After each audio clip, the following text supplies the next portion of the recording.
All right, here we are. We're here. Come on in, guys. Come on in. Come on in. Joining YouTube, I reached my Facebook daily limit. Oh, okay. Well, come on. I don't know what that even means, but Sister Alicia, come on in. Come on in, guys. Welcome, welcome, welcome. Come on in. The water's fine, as the old saying says. Come on in. Come on in. Come in, say hello. We're going to have a good time today. Guys, welcome, welcome, welcome, welcome. What's going on, Brother Aaron? Oh, just another wet day. You know, just hanging out. So good to see you, man, and so glad that you're you here. too. And you know, kind of like we've been kind of teasing this for a while now. I think me and you've been talking about this for Quite some time. even longer than even longer than when me and my father-in-law were talking about it on the podcast. But we'd been talking about, you know, like, hey man, one of these days, you know, the Lord's been good to me, and that's what this is really all about. Is that, you know, God's been good, and you know, we've all got a story that had it not been for Him, man, I'd be in trouble. Yeah, you know, I definitely would be. And in we've been, of course, going through the book of Revelation, and in that teaching, you know, it says that we got three weapons. You know, we've got the blood of the Lamb, the word of our testimony, and a life laid down. And man, this is a weapon we've got. You know, this is something that we want to make the enemy pay for the junk he put us through. I want to use this weapon and, you know, and use it for the glory of God. So this is just more than anything, and I always say this just to take the pressure off. This is just you talking about the Lord through your life, you know, and the things that He did, and knowing, you know, he gets the glory for it. And if it hadn't been for Him, you know, you wouldn't be here. No, that's for sure. But we're going to jump right into it and just kind of hit the ground running a little bit. First of all, just kind of introduce yourself. If people don't know you, who are you? I'm Aaron Palmer. Someone who was lost for a very long time. And, you know, by the grace of God, you know, He finally opened my eyes. Yeah. And when He did, I mean, everything changed from there. Now, where were you from? Where were you born and raised? Pretty much Cape Girardeau. This area? Jackson. Yeah, but pretty well this whole area. I got you. Now, see, a lot of people don't know this. Now, I know a lot about you, so this is going to make it a whole lot easier for me to pull stuff out. Right. But a lot of people don't know that you actually at one time were this is one thing I love about Aaron is he and I are pretty similar in this particular case, is that he is all in with whatever he's doing. So if he's photographer, you know, being a photographer, he's going all in. If he's, you know, fishing, this is where I'm going. He was an avid fisherman for a long time, and you tell a little bit about just kind of the stuff you've been involved with through the years, just things that you've been passionate about coming up. Since you talk about the fishing, you know, I used to do opportunity to do catfish tournaments with Cabela's King Cat, and you know, I fished with you know, did tournaments, fished against Bill Dance, if anybody knows who he is. Oh, yeah. You know, he's, you know, bass fisherman and all that. Which, he's got a lot of bloopers and stuff. Oh yeah, we beat him. It wasn't no. He's the one that keeps falling out of his boat all the time. And you know, we never really came in, you know, first, third, but we've came in top 10 before. But the biggest fish was caught a week after a tournament, and it weighed 98 pounds. Oh, what kind? It was a blue cat. Good God. And, you know, just had the opportunity to do that, you know, then kind of got out of that. But I think the biggest thing is the photography. Oh, man, yeah. You know, that really opened up many, many, many opportunities and doors, and I've just got to photograph many things. But, of course, that gift was from God. Amen. Oh, I believe that. For me to be able to do what I do, you know, photography-wise, yeah, that's definitely a gift, because I've never went to any classes, schools, really, anything for any You've of that. never done no training at all or nothing like that for that? But now, when I first started, don't get me wrong, you know, I'd take 300 photos and keep maybe 5. You were obsessed about getting it right. Then, yeah. You know, but you learn as you go. You just got to get out there and do it. That's how you learn. You know, just do it, you know, repetitive. Oh, dude, yeah. But I'd say the photography is what I hold on to the most. It's gotten me through a lot of things, you know, just get out by myself in the outdoors and everything. And, you know, that changed my mood. Oh, sure. instantly. Absolutely. And I traveled around a lot too, just kind of bouncing around. Never really stayed in one place, you know. That may not have been the good things, but sometimes. but yeah. Back to the photography. That's what I hold on to the most. Now, you married? Oh yeah, married. Been together a little over 15 years. Got a little 3-year-old grandson at home. Which, You don't like him very much, do you? The other night I started questioning it a little bit, right. but I was like, okay. He But is the no, apple of your eye, brother. There's no doubt. You're a good pawpaw, that's for sure. It's you know, that's what I look forward to. You know, when I come home is him and the wife. I mean, I guess you can call us boring because I work and go home. Work, go home. That's kind of a blessing, though. You know, sometimes. And I'm fine with that. Amen. We're both fine with that. But and you know, back to Maddox, the grandson. He'll be 4 this year, but he's another God sent. Yeah. You know, he changed a lot of things too. Sure. It made me open my eyes and see things a little different. Oh, absolutely, man. But you know, the marriage, you know, it like a lot of marriages, there's been problems and everything else. Sure, man. But again, everything that's happened is because of God. Amen. You know, making things work out the way he did and everything. And I mean, the way things are today, I couldn't ask for anything better. That's a blessing, man. Love where you're at now. I'm happy where I'm at and how things are going. So now we're going to start with the good stuff because we're getting ready to get into the. we're getting ready to get into the we'll foundation. get some stuff that we're going to get there. We're headed pretty there. rough. Now you are at the right now. You work for the Cape City right now, right? Is that right? Yeah, I've been over there about 17 years, and then I also help out my landlord also. Yep. So I'm pretty well handyman. 4 a.m. 5 p.m. But if it can be worked on, you're the guy. I mean, between cars and just any little handyman stuff. Yep. I just lost. Working over at the library. I know you do a lot there, and you do it with your landlord. I pretty well do two jobs. You know, I work 7 days a week. Mm-hmm. Nonstop. You do the. I mean, you do the maintenance outside too, right? So like when it comes mowing time, you're on a mower. Yeah, a lot. I do basically what they call buildings and grounds. I take care of the building and the grounds. If I can do it, it's getting done without having to call an outside contractor or whatever. Gotcha. And that's you've saved that place so much money. And like I said, I've been there. I mean, 17 years. Oh my goodness. That's a long time. So what? I mean, so you grew up over here. What was the childhood like? Give us a rundown. What did that look like? You know, in the old days, I'd say I wish I had a better childhood. But now that where I'm at now in life, I look back. You know, it was good. Yeah. You know, I miss those days. You know, didn't have a whole lot, but we didn't really want a whole lot. Yeah. You know, we was fine with what we had. We kind of moved around a little bit, but other than that, it was good. Things didn't start changing until I was probably about 12 or 13. Mm-hmm. That's when the things started changing. So let's talk about that. So things was pretty normal, just a normal kid. Now you said you was a little bit rambunctious, like you said what they would kind of call a kid with attention deficit. Yeah. You said I was a kid that was just running around all the time, like didn't want to sit still. They were constantly saying, "Aaron, sit down, put that down." In trouble in school, and just yep. They didn't have things like what they now the programs and stuff that they have. They just whipped your hind end. Yeah, I had wooden paddle before. Yep.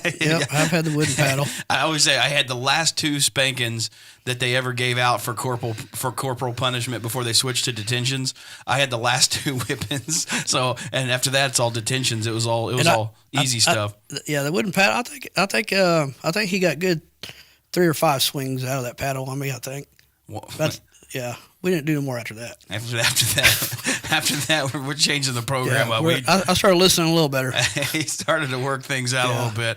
Nothing like a little wall-to-wall counseling to switch things up. So 12 years old, let's go there. Where the things begin to shift. We're now, I heard a guy the other day in the barbershop say I was working on my testimony. At 12, you started working on your testimony. Just didn't know it at the time. Yeah, at the time you didn't know it. So how did the work of your testimony begin at the age of 12? What's shifted? Kind of back up a little bit, growing up, we were in church, the parents went to church and everything. We went to a little Pentecostal church over in Scott City would call it Elmo. Elmo, yeah. But us being that little, I call it getting drug along. You know what Oh, I mean? yeah. We didn't go because we wanted to go. They call it a drug So, problem. But so church life was there to a point, and then it finally just stopped. So we knew what church was at a young age, but but then fast forward to 12, 13 years old, just didn't want to listen. Yeah. Ran away. Thought that'd be the thing to do. You ran away from home. Oh yeah, slept in the field for a night or two. That was terrible. So ended up going back. Nothing changed as far, still trying to do what I wanted. Not listening. Just terrible to the step parent, and to my mom and all that. But nothing really changed as far as listening and all that. It just got worse and worse. I just temper, attitudes. Now, when did that temper start to rise up? Do you think, when did you like, okay, this is starting to become a thing? Can you look back to say, this is where it kind of started with me? Probably around 13. 13, you started getting a pretty big temper. Yeah, the mouth. School. Suspensions. Just everything. School bus getting kicked. You're just not listening. Yeah.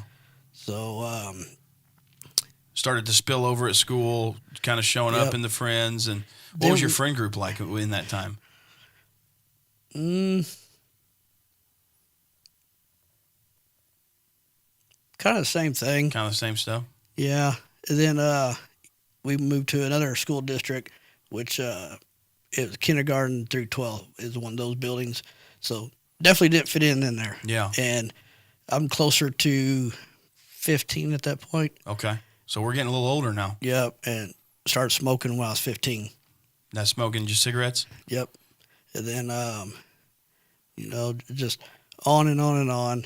So when I was old enough to quit school, I did, but ended up getting a GED down the road and everything else. But actually got in trouble for the first time where laws involved being 15. Really? I was actually on juvenile probation. Okay. I didn't really think much about that, but then you fast forward, running around, people drive, friends get their license, you drive around, just hanging out with the wrong people. Now you're getting into a whole nother area because now we've got a freedom that's, we're not stuck to just driving around. So or running around, now we can drive. Not coming home, staying where I wanted, doing this, doing that.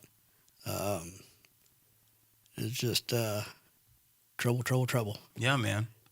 It's like it followed me at that point. But I thought it was cool, you know what I mean? Yeah. Just kind of a renegade a little bit. Being young, think everything's, just the wrong people. Yeah. You got the rabbit by the tail, going 100 miles an hour. Things are starting to ramp up. Things are starting to shift pretty good. So tell me a little bit about where was the moment where you're like things really it's like the momentum ball got too big, and I just couldn't stop it. And it feels like things were really starting to ramp up as far as that goes. Was there a pivotal moment? You're talking about 15 years old, you got a part of the juvenile system. As that continued to progress, what happens when you get to say 20, 18, 19, 20 years old, early 20s, mid 20s? What's that span of life look like? What? Yeah. Not sure how old I was, early 20s. Had my son, had him in 98. What's his name? Jonathan. He's had him in 98. That still didn't really slow things down. Still young and everything else. Still running around with the wrong people and everything. Before that, though, like when I started, when things started getting bad, one of the first things I can think of was in 1996, Halloween night.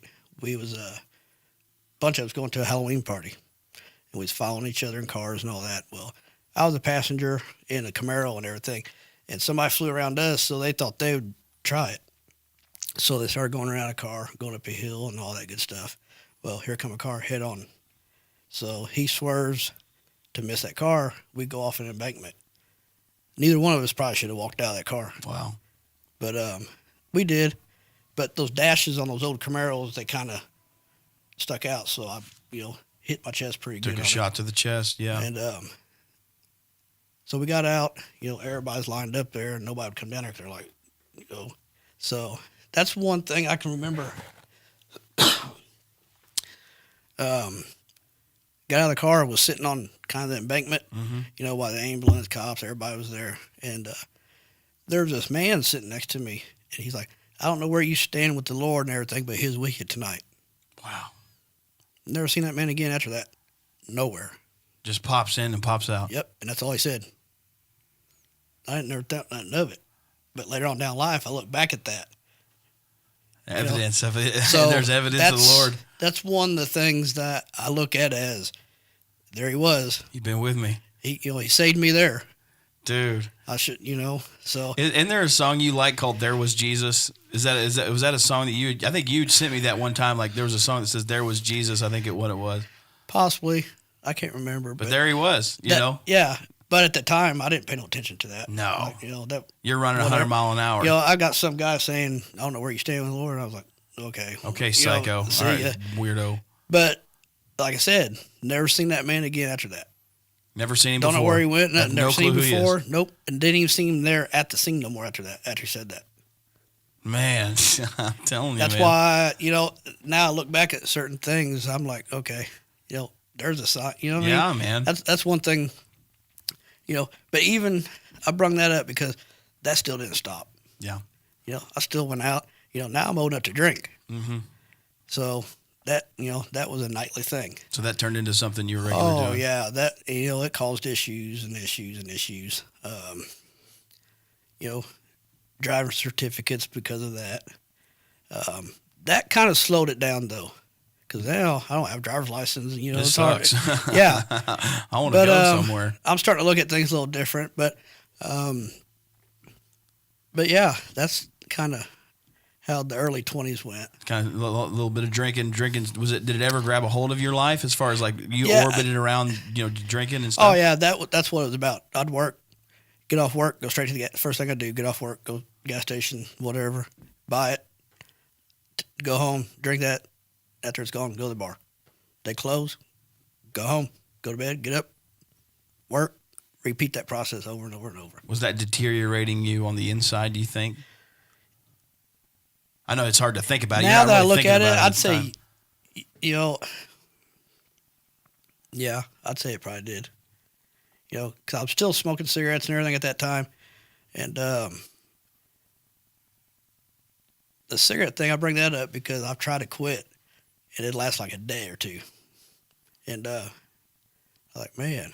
Then one day, woke up like I always do, got a cigarette, took like a drag or two, and literally feel like I'm going to just puke. So I just smashed the pack, threw it away. That ain't smoked since. Really? Just cold turkey? And again, I bring that up because I feel like that was the Lord there too. Yeah. Because I've tried to quit, and I'd last a day or two. And that particular morning, all it took was that. That's a made up mind. That was it. Yep. And then, like I say, I'd say the alcohol was probably is what had a hold of me the most out of anything and everything. Really? Yep. So you get through your 20s. What's the next phase? Now let's turn the page. What's the next page of this? I want to back up to another incident.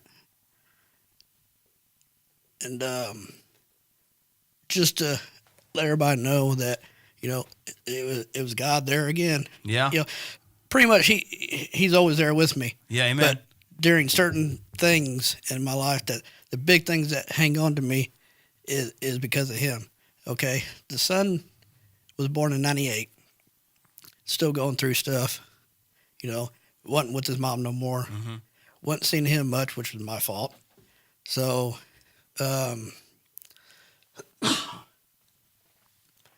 if you got a tickle, a little bit. these are get some water get here. you a drink of water because we're about to get into the good stuff. I mean, it's all good stuff. It's all good God stuff. These are what we call the throat. These are the fisherman's friend. They're a solid choice. Here, I'll put them there in case you need another one. We'll share them. All right, go ahead. So you're not with the son's mom anymore. No, and I'm still running around all the time instead of being at home where I should be, and for the new baby and everything else. But no, which wasn't fair. Sure. But then I didn't care. I wasn't thinking that way. Well, the drinking kept going on and on because I was basically using that to cover up everything. I didn't feel nothing. No. When I'm drinking, it just numbed everything. Oh, my goodness. So you wake up the next day, there's the problem still. So you drink again. Well, I finally had enough of it one day, and that was in 99. It was May 5th, 1999. And get it, buddy. I don't know what that was. But anyway, I decided, and I planned this. I finally had enough, and I tried to leave.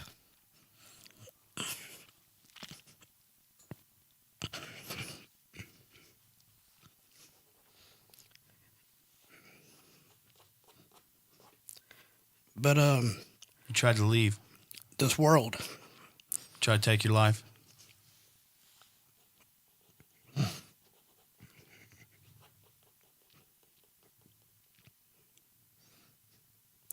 That's a hard one to talk about. It's good, brother. It's beautiful. This is where the weapons come out right here, brother. This is what we're talking about now. Sorry about that. No. But anyways, so how that went down was, like I said, I planned it. I went to a friend's, and he lived out in the country, had a pond and all that good stuff. So hey, let's go shoot turtles. Okay, so we go over there, and I'm gonna go on this side of the pond, see if I can see anything. You guys do, because I wanted to get away from them, you know what I mean? So I go to that side of the pond, and we had 22 rifles, and that's when, they weren't paying attention, so that's when I tried it. I took the rifle, held it center chest, but when I went to pull the trigger, I'm short anyway, so my arms weren't long enough, so when I went to pull the trigger, the gun moved at the same time as it went off. So instead of here, it went to the shoulder. So I'm still alive. Yeah. And I was mad. Yeah. But again, I bring that up because that was God. That's right. He saved me again. So, but it slowed me down, but it still didn't open my eyes. Do you still deal with effects from that physically? Yeah, every day. So it's not a pain that's went away. It's something that stayed with you. And I probably will forever. That's why I've got problems with this arm. So if I remember there's times if I've shook your hand before. It's gotten better over time, but the reminder's still there for sure. Wow. Definitely. Definitely. It's been a minute since we talked about this. We talked about what does it affect your circulation? You said in that hand. Yep. So like you fight dryness, chronic dryness now because you've messed up the circulation from the. Correct. Because basically, the doctor said what happened was, when a bullet, it's so hot, when it went in, it burnt the main nerve roots. So there was nothing. There's no roots there to grow back, and there wasn't nothing they could do surgically. So that affected. Nerves and, a lot of numbness and everything else. Mm-hmm, mm-hmm. So sometimes I don't know if it's his way to remind me of what I did or what that, Yeah. But I definitely had the reminder of it. No doubt. But, well, kind of like Jacob in the Bible, he limped after he had that wrestled with the angel, wrestled with God. He wrestled with that angel. And the Bible says he limped for the rest of his life. And it was a kind of a reminder of that, And, now I look back, where I'm at now in life and look back at that was dumb. Very dumb. But, again, I have a purpose. And that's why I'm here. Come on. And, and that proves it multiple times. He showed me, you have a purpose. we all have a purpose. That's right. And that's why we're here. Sometimes it takes us longer to find out what that purpose is, but we definitely have a purpose.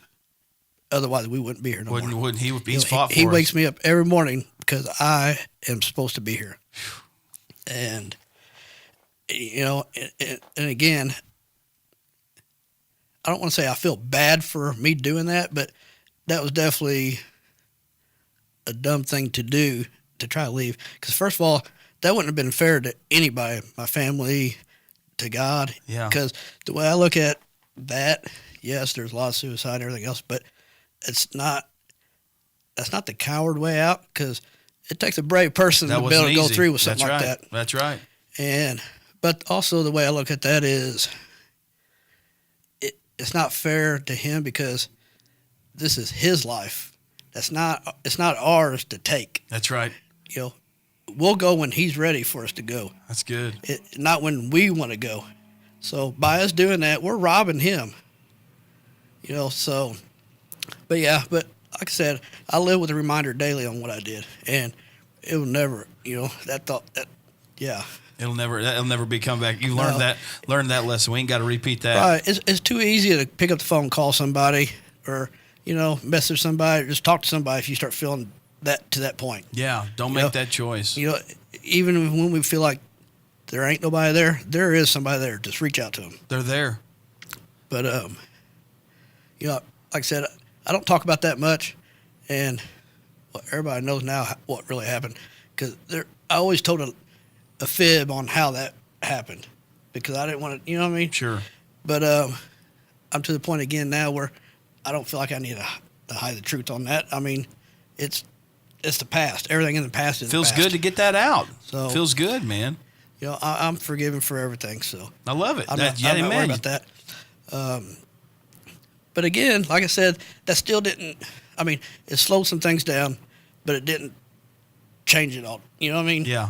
The drinking was still involved and running around, because I just wanted to run around. How old were you when that happened?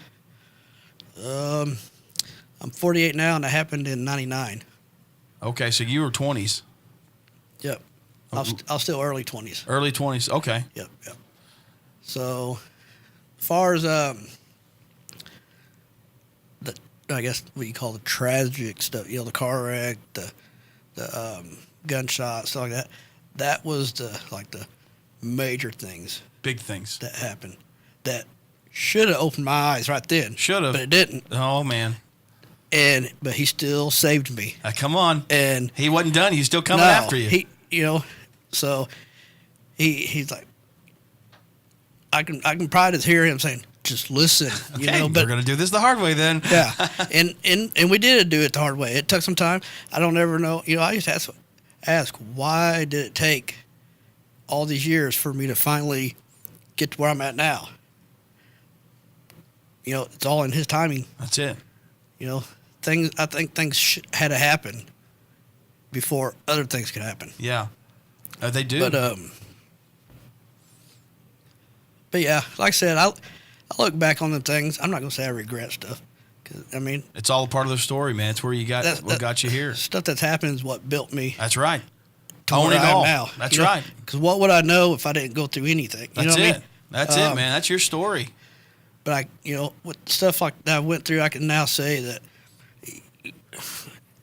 I'll never ever go back to any of the ways I used to be. Yeah. Because I wasn't a good person.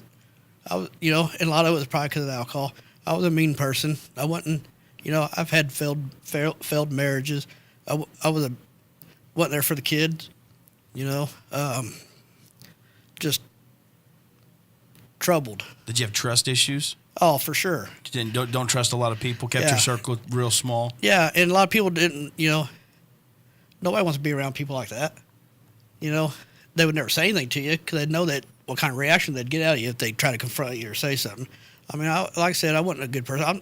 I was one of the types that, even my wife now could even tell you in the early years of us being together, I could be at a stoplight, somebody looking at me, and I think they're looking at me goofy. I'm rolling the window down or getting out and be like, what are you? You want to fight? You got a problem It's with like, man, I had some in my teeth. I was trying to get some barbecue out of my teeth. That's how I was. You know what I mean? Jumping to conclusions on stuff and But now assuming the worst. Yeah, but now it's totally opposite since I'm the way I am now. Yeah. Now I look at people and I'm like, how can I help that person? Or, it's just weird how you used to be this way, but now you're this way. Yeah. It's like totally opposite. Before I wouldn't even helping somebody would never even cross my mind. I walk past them like, oh, sorry for you. Yeah, that's on you. Now I'm just like, what can I do to help these people? Yeah. And I enjoy that. I get more joy out of helping somebody than, getting myself something. If that makes sense. No, it makes sense. We're talking about with a good plug for the 4th of July fireworks. Yeah. You love blessing people with that, and and if I can do it, I'm going to do it. Yeah. I mean, my bills are paid. We got food. Hey, they can have the rest. dude. Everybody, I don't know. I'm just really happy where I'm at in life right now. And it goes to show that all of the stuff that you did go through, all of it was the ingredients to build this man that you are now. It's like, man, I love helping people. Never would have thought that all of the stuff you have said so far would lead you to this point where you're like, man, if I've got it, you've got that. Like the Christmas when we gave away a bunch of presents to the kids. Yeah. It's like, dude, that was Christmas to you. I watched in your face, man. You were lighting up like this is what it's all about, man. But I'm also the type that, and I like to think I help quite a bit, but I don't want it known. Yeah. I like staying behind the scene. I don't want, like what I did that time for that, the concert that we had here, and they had the merch table, and what I did there. Yeah. I just went up there and be like, hey, here's this. Let people get whatever they want until that runs out, but don't mention my name. I don't want to be known for that. Because I'm not one of those follow me around with the camera and video me helping this person. Yeah. I don't like that. You just want to do it from the kindness of your heart. And to this day, there's people that still don't know that they got that for free just because you wanted to bless them. And I just like seeing the joy out of others. That's why I try to do what I can. And, don't get me wrong. I still have my faults, my troubles, my worries, but the worries, depression, anger, the stress, all that stuff, it still comes. Sure. But it doesn't last hardly nowhere near as what it used to. Cope. Before, it would last days. Yeah. Now, I bet it don't even last an hour. Really? Yeah, it's over with. Same thing with my wife. That's another one. We'll get her in here sometime. Oh, yeah. I imagine we're headed that way. She's got a testimony, too. And the way she deals with things now than how she used to. Night and day. It's crazy. I mean. She has so much strength, before, man. I'd be like, I don't see how she does it, but I know how she does it. God's with her. I'm telling you, he ain't going to leave us. No way. We ain't leaving him. Amen. Because you couldn't get us to go back the way we was. Wow. Everything. I mean, I don't want to use the word perfect because nothing's ever perfect, but we're about as close as you can get in life as far as the way our life is. Yeah. I think to kind of fit that narrative, what you're saying is sometimes perfection is flexibility. You guys have learned flexibility. You've learned to work with each other. That's really where you get to the point where even if things aren't perfect, you don't feel the jolt of it because you've learned how to bend. You've learned how to be flexible. You've learned how to forgive. You've learned how, you've learned all those things. And so, no, we get hit with stuff, but we go at it together. We deal with it together, Yeah, because we both learned how to, communicate with each other without getting angered or mad, whatever. Because trust me, she'll tell you, I can do some things that get on her nerves. Oh, I can imagine. And I can imagine. Like, I think that's about every spouse. If she could knock my head off, she probably would, But she don't stay that way with me very long anymore like she used to. Wow. And she used to just clam up, not talk, but she don't do that no more. She'll talk, and we'll get through it. Dude, I love that. And she knows it won't last forever. There's a confidence in knowing, hey, he may be locked up right now, but I know him, and he and same thing with her. I'm sure. You guys have learned how to get through those things as a result of what you've conquered in your testimonies. But back to the change. I can't pinpoint how long ago, like when it really we changed. But And I'm not sure why it happened like that. Because, like I said, we were just day to day in the world, you know what I mean? Just going. And then something just clicked one day, and things slowly, it didn't happen overnight. Right. Getting back into church or anything happened because we was at Save Lot one day with my father-in-law, Bill. Bill McHughes. Yep, old Bill. The man, the myth, the legend, man. Hey, talk about him for a second. That guy was awesome. Yeah, Huh? I really miss him. He loved you, man. And he had jokes for days. Nonstop. But, Save a lot, man. That was his mission field. And he knew the word. He knew he knew did. church, but we was at Save a Lot, and a pastor that we knew had come out, and I'm pretty sure who it was, but I was like, I went up to him like, "Hey, ain't you a pastor?" He's like, "Well, yeah." And we introduced him. "Oh, well, hey, I'm pastor of this church over here and everything. Why don't you come over?" Like, "Okay, we'll come by there." You probably, you have the pastor, you hear it all the time. "Yeah, we'll be there." Yeah, they hear that all the time. One of these days. Oh yeah, I hear it all the time. But we all went. Me, Bill, Jennifer. We all went, and we started going to church, and we really enjoyed it. And things started changing, and still kind of mixing it up still with the world things. You know what I mean? And what do they call it? Mixture. There was still a little mixture. That wasn't, yeah, 'cause we're just putting our feet in. Yeah. A little bit, and we went for quite a while and everything else, and then seasons change and everything else. So that season come to an end, and we left that church, and then it wasn't a few days, I don't know, a week or something being out of there. We're like, man, what are we going to do? Where are we going to church, And you guys were actually having something across the street at the city hall. I remember that. It was a Christmas thing. I don't know because you guys were outside and all that. Yep. And you was in the parking lot, and I came over and introduced myself, and, and you told me who you was and about the church and all that, and told you what, we was going to a church, and, we left and everything, and you're like, well, come down and see us sometime. So we go down there. That's when you guys were still across the tracks. Oh, yeah. And I remember that. It's just, we really, really loved it from the beginning. Yeah. And we went there, followed you guys all the way here. Yeah, man. You were the first one to get our media ministry off the ground. We've got some very I got all that stuff still. Dude, I'm telling you, we got to just get that stuff together because, man, there's just been some beautiful stuff. That's been some years now, though, because I'm trying to put a timeline on when things really started changing. January 2015, Jen, you said. That's when you guys started at the Spark. January 2015. That's where we're at in the timeline. And, like I said, it was just, we needed that. Yeah. We really loved it. And she said, I remember when Aaron said he would never go to church. Yeah, he would never. I'm like, wow, what am I doing here? No way. Because I still held on to things. Yeah. I always worried about what people thought.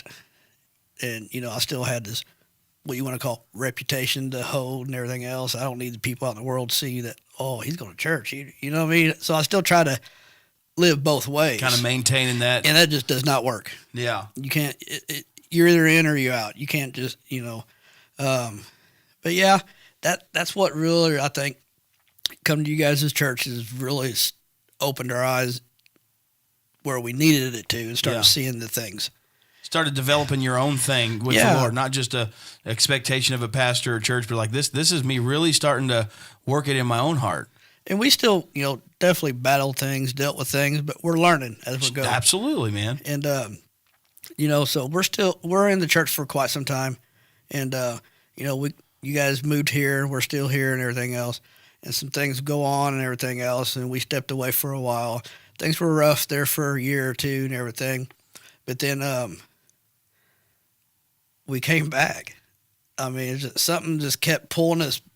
Hey, you guys got to get back over there. Yeah. So we came back over there, and here we are. We've been back here now for quite some time, and things. I mean, the way my relationships, totally totally different, better than how it used to be Oh, outside yeah. of church and everything. So that's why I'm one of those that I believe that you need church, you need the word, you need you need that. Like for me, you know, I gotta have it Yeah. to keep me on the right path. Yeah. What know- do you say to the person that put them, in your shoes? You feel like, man, I've gone too far. I've done too much. I feel like I've said too much. The situations were too strong. It was too bad. Like I feel like I have burnt that bridge, but God's pulling you back. And you're like, what do you mean you're pulling me back? My old life says that place is off limits to me now. I've made up my mind. I'm not going that way. What do you say to the person that feels there's no way to get back? You are proof that it can happen. Oh, definitely. Fight through that, and because you had things that you were having to get through that were really hard. You had to be able to get back here, like because the thing, our arms were wide open. You didn't feel Right. Whenever you finally did make that decision, tell me, what was that like? The first day you and Jenny come walking back through those doors after that time off, it's like you never missed a beat. Right, but I'll be honest. We were nervous. Sure. We were scared. I think more nervous than scared, wondering how are they going to look at us. Yeah. But once we got here and seen how everybody, was towards us, it disappeared. Just like that. Just like It's that, family. because nobody looked at us hey, everybody was like, here you are. Get in here. Come And- on over. And that meant so much to us. Yeah, man.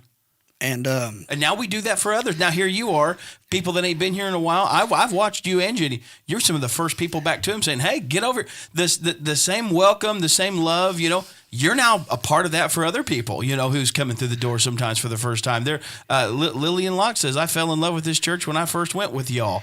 And it's just there's something about now you're helping that experience for other people. Right. To And there's hundreds and hundreds of churches out there, and I'm not saying just because I go here, I'm not just saying it's because I go here, but it's just something about this church. Yeah. The people that come here, they don't judge you. They don't, and I've been to many, many churches.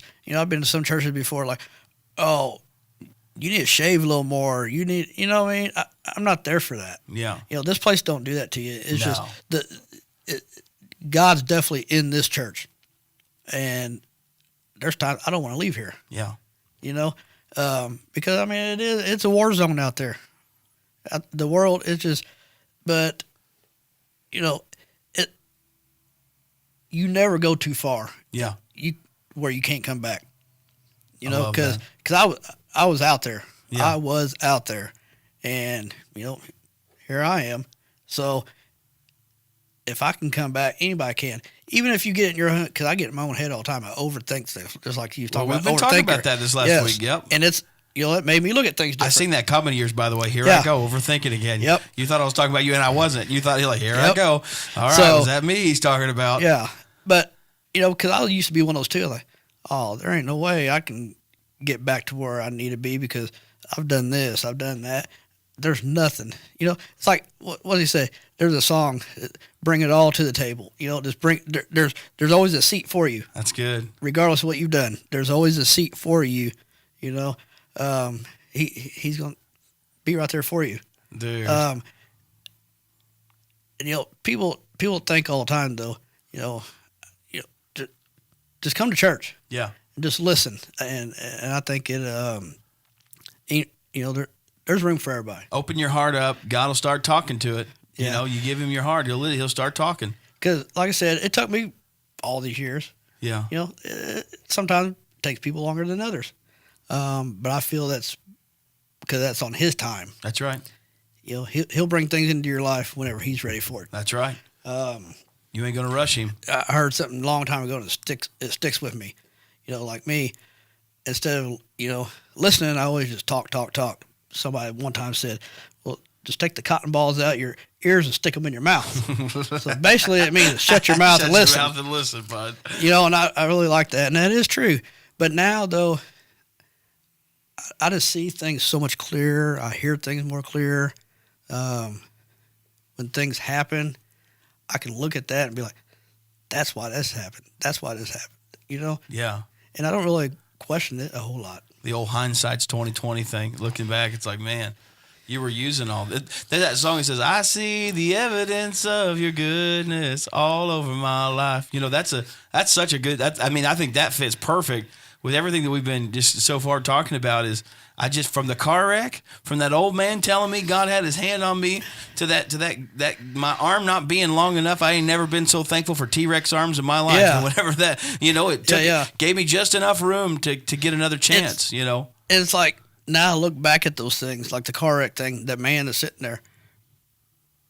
Was that an angel?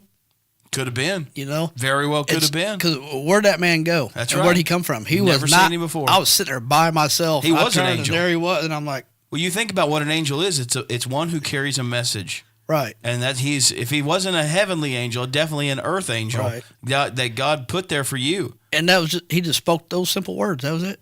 And he was done. And wasn't paying attention to it then, but now I do.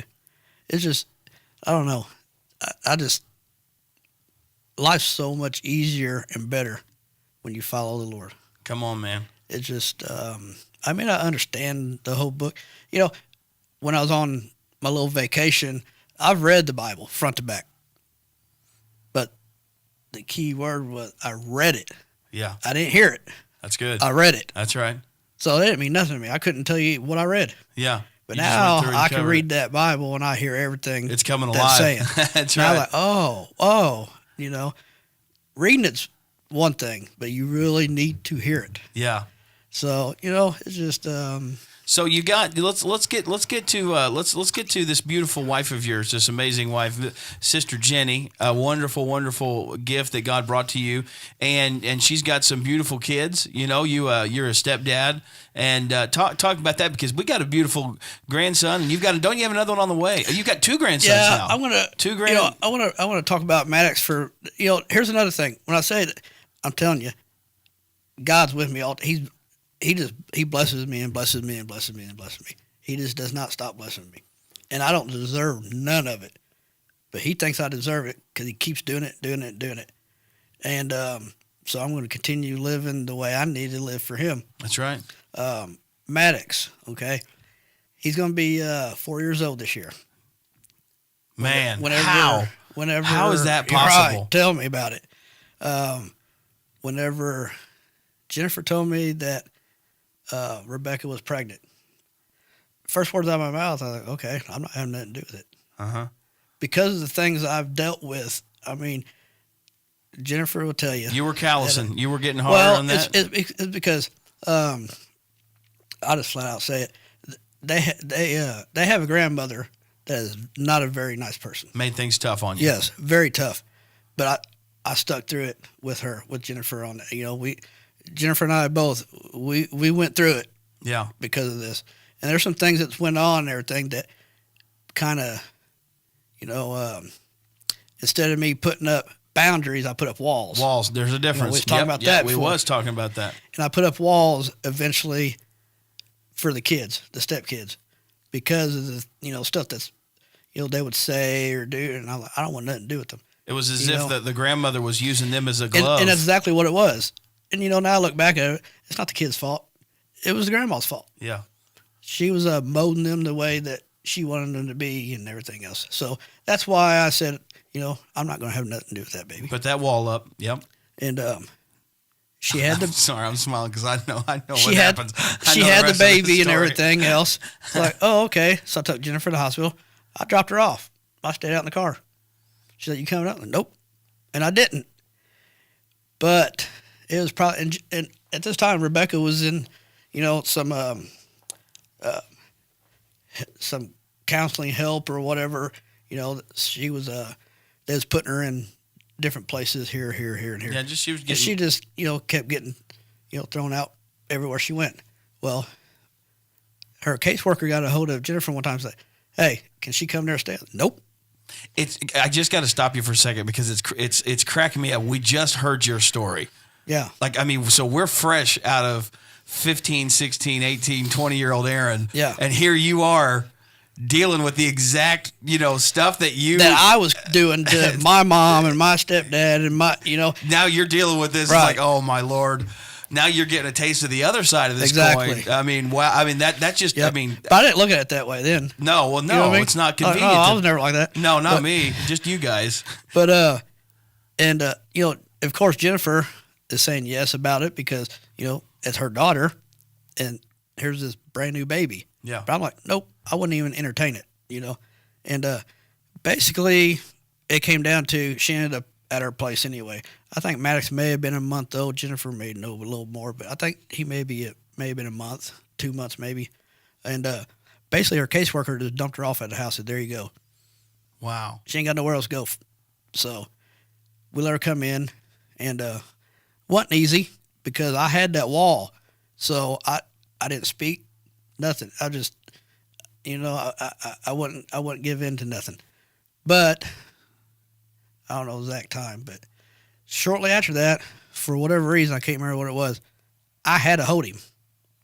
Not because I wanted to hold him. They're like, here, you need to hold him for a minute while I don't know what it was. But I had to hold him. And Jennifer has a picture of it. So I held him. And that smile and that was it. That dude he was connected to me more than anybody, and she'll tell you that. I mean, that's making me tear up a little bit. I mean, that's pretty awesome. Even he got to the point when he was old enough to know things, it was me. Soon as I came in the room, nobody else existed. I remember that. She'll tell you. He didn't want nothing to do with nobody else. It was me. And that's one of the deals. I could not wait to get off work just to get home to see him. And that's my buddy. Yeah. To this day. After going saying, I was not going to have nothing to do with this child and everything else. All it took was, again, that was God. Yeah. There he was again. We looked at each other, and, I mean, the rest is history. Anybody that sees us and knows how close we are. That's right. And, that just goes back to saying, things change, because instead of putting boundaries up, I put a wall. Yeah. When I should have just put the boundary up. Yeah. And, yeah. Boundaries are healthy. And to give a little context is boundaries are healthy. Boundaries it's a stage of relationship. Walls mean I want nothing to do with you. I don't want to see you enter or exit. I want nothing to do with you. Boundaries, it gives you a little more wisdom and a little more control. And like you said, instead of putting that up, I'd put a wall up, and therefore it was so much more damage and destruction and issues. And you lost visibility on certain. You couldn't see the bigger picture because Right. a wall removes visibility. It's kind of like you put a wall up instead of a baby gate. Can you imagine if every time you want to try to contain Maddox to the bedroom, you build a wall instead of just putting up a baby gate? We'd mess That'd be up. tough. That'd definitely be tough. You lose visibility. You lose a ton of stuff. And then because I've got 3 stepkids. Jennifer has 3. She's got 2 boys and a girl. Her oldest son, got a good job. He got his own place. He does everything. Her second boy, he's trying.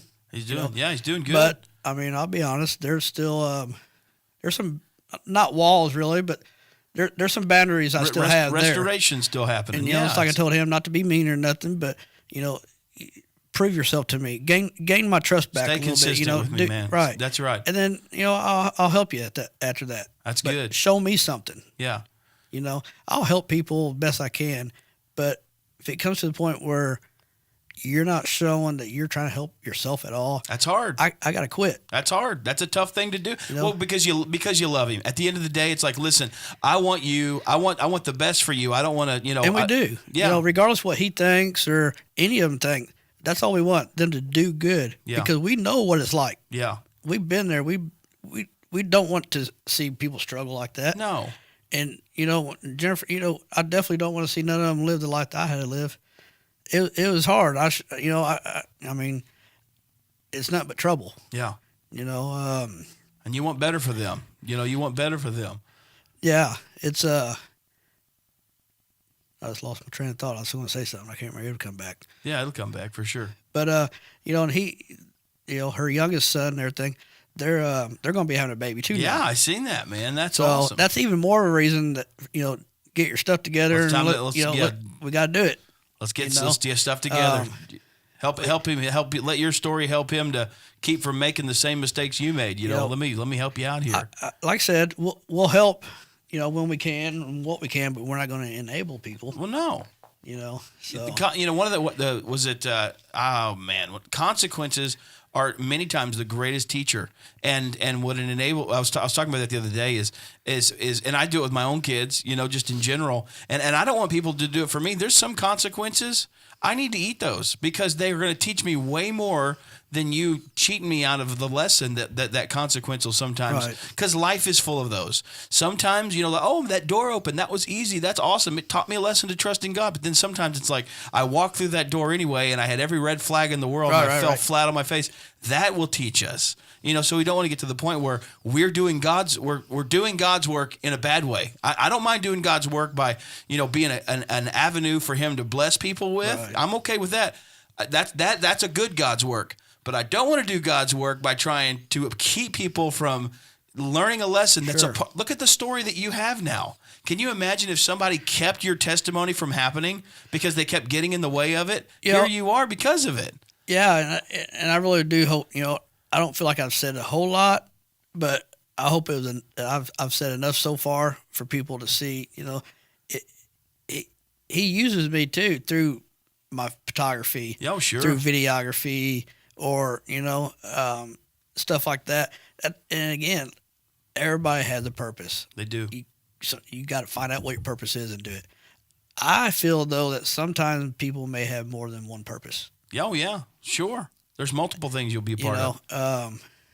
It's just everybody, is somebody. Everybody has worth. You know what I mean? It's just you just got to. Just come to Him. Just talk to Him. That's it.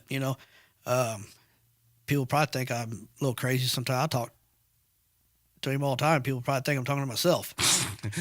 Somebody help this homeless crazy man. Because I'll be in my car sitting there talking, but I don't know. They probably think I'm talking to myself or something. I don't know. You know who you're talking to. It's like back to the step kid. Yeah, there was times in my old ways where I was like really harsh on as far as not having nothing to do with helping, doing nothing. But now that's not how I want to be now, because why should I give up on them, or why should I give up on anybody at that point? As far as that goes, God didn't give up on me. Come on now. He should have gave up on me. He had plenty of opportunities. Yeah, and He never did. Was my time running out to turn to Him? I think it probably was. I don't know how much longer He was going to wait around. Yeah. But, because I just flat out wasn't listening.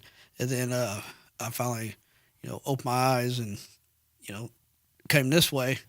And here we are now. Like I said, I don't know how to explain it. It's just a feeling that I don't ever want to get to the point where I live the way I used to. It just made you feel just dirty and just, I don't know. Now I just feel fresh and relaxed and everything. Just, I'm not saying everything's simple all the time, but it's simple. Yeah. It really, to me, it is. I think there's nothing wrong. I think that's a miracle sometimes to have the simplicity. I'm not saying I don't worry about things sometimes, but not really, not much. It's just it don't weigh you down like it used to. And as far as hanging out with the wrong people, which I've told stepson before, a lot of it's about who you hang out with too. Sure. You want to fit in, you want to do this, do that, but you got to live for you, live for the Lord. Don't try to impress people. Yeah. Because for one, you go to jail, they're not going with you. Nope. And you're probably not going to hear from them while you're there. Nope. Nope. Unless they're in there with you. Right. So you need to do what's right for you and for the Lord and everything. And like I said, I quit asking why certain things happened to me the way they did, because it had to happen. Yeah. I feel it had to happen to get me to where I'm at now. I love that. I had to go through it. I had to. Yeah. I must go through those things. It's kind of like, you got to go through the valley. But you got to also, I feel like,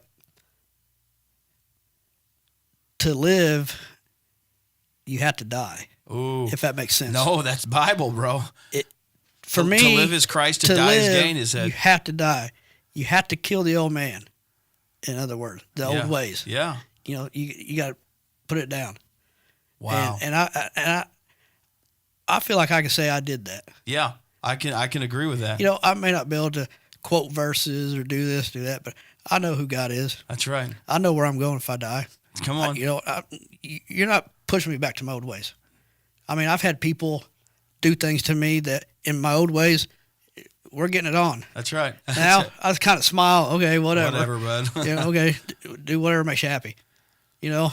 I think it's safe to say your three weapons that mark you as a sealed, because the Bible talks about in Revelation is the mark of the sealed. You will know them. These three things that give witness and that God recognizes you as number one is the blood of the Lamb, which we've already said it has covered your life. You have given your heart and your life to God. Right. You are overcome by the word of your testimony.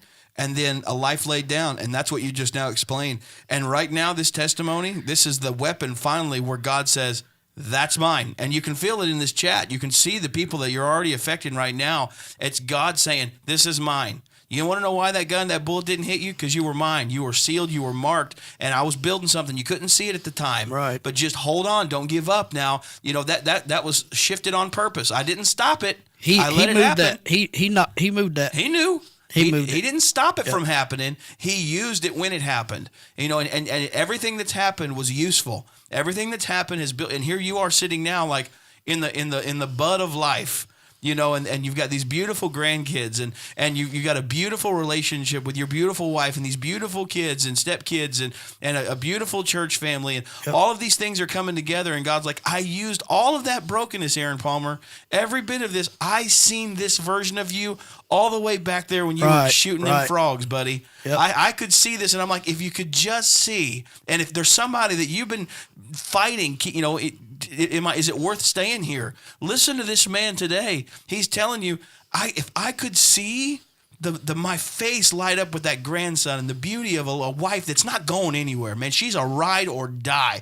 You know, and the people that are in my life, if he would have showed me this, oh yeah, I wouldn't have had that problem back there. But it took that to build this. You know, real quick on the wife thing, like you said, she's the rock. You know what I mean? She is, man. There'd be times where, you know, sometimes I can't come on the Sundays and everything, especially in the summertime with me mowing and stuff like that. But there's times I wake up, if I just don't want to go, she's like, we're going. You know, there ain't no question about it. Talking about it. We're going. She's like, get yourself together. Just to hear her and see her that way, though, is a blessing to me, though, because, again, she'll have a testimony one day. She'll come on, and she's been through it too. Sure. And for you to see her now and just listen to her now is just, I mean, that's a blessing in its own. Yeah. I mean, she'll come. She'll just have to tell her story sometime. I'm not going to tell it for her. You know what I mean? Don't tell. But I do remember the seasons where and you guys have been this for each other. I remember seasons where wherever it is that you were doing, I've heard so many. You know what? I'm not doing this anymore. Nope, that's it. And then you go get her. Yep. Nope, I'm not doing this anymore. And then you go, nope, this is it. That was the last straw. And then you go, and you guys have been faithful to each other. You are proven how many times where you're like, you know what, this is the last straw. This is the last time. This is it. And vice versa. You know, I'm done with it. But you guys kept remaining, being faithful, fighting through those tough times. Right. Because it was through that, it was something new that was reborn every time. Every time that you pushed back, you've seen your limitations. And basically what you were saying is I've never gone further than this for someone before. Right. And you went beyond that. And you always went just a little bit beyond what you knew you were capable of. And you have stretched it to this beautiful life that you now have because you weren't afraid to see where you quit last and just go a little further than that. Right. And here you are now telling this testimony, being a blessing, living a blessed life, you know, the hand of God on you. Because you just went a little bit further. And we just want to encourage somebody today. Oh, just definitely. go a little bit further. Yeah. Just that, a little bit further than you went last time. And sometimes all it takes is just that little bit. That's you may it. not think it, but just that little step and everything, you'll feel it. Yeah. You know, trust me, you'll feel it. Because it's like this morning, you know, talking on the podcast this morning and everything, you know, I started getting goosebumps from my ear all the way down and everything, just from a couple little things that was being said. And that, you know, he's letting you know he's there. Yeah, he was getting you prepped for today. And you know, and I don't give God the praise and thanks like I should. Sure. But everything in my life now is because of Him. Yeah, I work every day, but I'm able to work because of Him. That's right. He wakes me up in the morning every morning to get to work, do this, do that, and to be able to mentally and physically do the work that I do, to have the things that we do and everything else, and the skills that I have, or like the photography thing. Yeah. I keep going back to that because, like I said, that's what I hold on to the most is the photography thing. I fell into it in 2012, and it's because of two eagles I seen. I remember those pictures. And that's why eagles are like my number one to go to on photography. And I can get eagles down in flight. I can get them any way you want, and the detail will be there. That's a God's gift. Yeah. And it gets me through. It has gotten me through some really hard times just taking simple photos. And that photography, I can see things now Yeah. that I never could ever see before. And the opportunities that the photography has opened up for me is just unbelievable because, for example, I don't know, if we got time, I'm going to throw out a few examples. Throw a few examples. Like, Go ahead. like the photography's opened up. I've been up with the U.S. Army Golden Knights parachute team Yeah. in the plane 3 or 4 times, photographing them jumping out of the airplanes and everything. Concerts. I've done everything from rap, rock, Christian. But I will say I enjoyed them, but the Christian concerts are my favorite. Yeah. You never, ever see any fights. You don't see no problems. No spilling their And beers on just each the other. way everybody, strangers and everything, just comes together in those shows and everything. My very first one was Jeremy Camp. And He's your favorite. yes, that song, I don't know what the actual name of it is, but the part that is like, you can have this world, just give me Jesus. That's what it's called. Give me Jesus. That was the first time I actually started really listening to Christian music. It was from that, and it was just a really good song. I've done, you name them, I've probably done them. I've done the Newsboys a bunch of times. I've done Crowder, Natalie Grant, Zach Williams. I've done it. It's pretty awesome, man. And It's pretty awesome access. And SEMO, you shot for SEMO. yeah, I volunteered. I did SEMO Sports. Jelly Roll. Jelly Roll That's before he right. became famous. I remember when you first started, Mike, who is this guy? I've photographed his concerts. It's just, it's just the doors that photography has given me, and it's all because of him. That's it. I don't know. Everything's because of him. He put it all together, man. And life, back to life, the way it is just like, things just seem so much simpler. Yeah. Living in the world, I mean, we all got to live in the world, but like, you don't have to live in the world. Right. It's actually hard to live in the world. Yeah. Oh, man. That Yeah. life is just, It's exhausting. yes. To me, now, for me, it's easier to live for the Lord. Yeah. Way easier. It takes no effort whatsoever to live that way. It seems like it actually takes an effort to live for the world. Got to work 10 times harder. Yeah. And get half as So, much. living for the, but I mean, I'll be honest. I mean, stuff gets thrown at us all the time Oh, yeah. living this way. Oh, though. yeah. You've got to But navigate it. I now know, though, why those things happen, so I know how to deal with them. Yeah. That's just the enemy doing this or whatever. I know how to deal with that. So instead of getting mad when I have a flat tire or something like that, I'm like, that has probably saved me from being in the middle of a car wreck or whatever. Yeah. You know what I mean? Dude, I've seen you so many times. You just give one. You just give him one of them. Yeah. No big I'm deal. like, Ain't no big deal. But no, it's just, like I said, I kind of giggle now because I've said it many times in the past, I'll never I ain't going to church. You can get me up in there. Now here I am. Yeah. I mean, there you it's are. like, and I wouldn't change it. If I'd have told you 10 years ago you were going to sit across from a pastor and tell your whole testimony and be a blessing to people, would you ever I'd think? laugh at you and be like, yeah, okay. Well, keep telling yourself that. Okay, yeah, sure, bud. Yeah, just keep telling yourself that. Because it's to the point now to where if I miss more than one Sunday, I feel weird. Yeah. It's like, oh no, I did something wrong. You know what I mean? So, and back to some of the older life, when I was photographing Jelly Roll shows and all that, I got a good friend, Joey Tribble. I want to get him in here sometime. He's got for some a testimony. stories. He's got a testimony, and now he runs some housing. I'm drawing a blank. It's down around Puxco. Not John 3:16. I know who you're talking about. I know what you're talking about.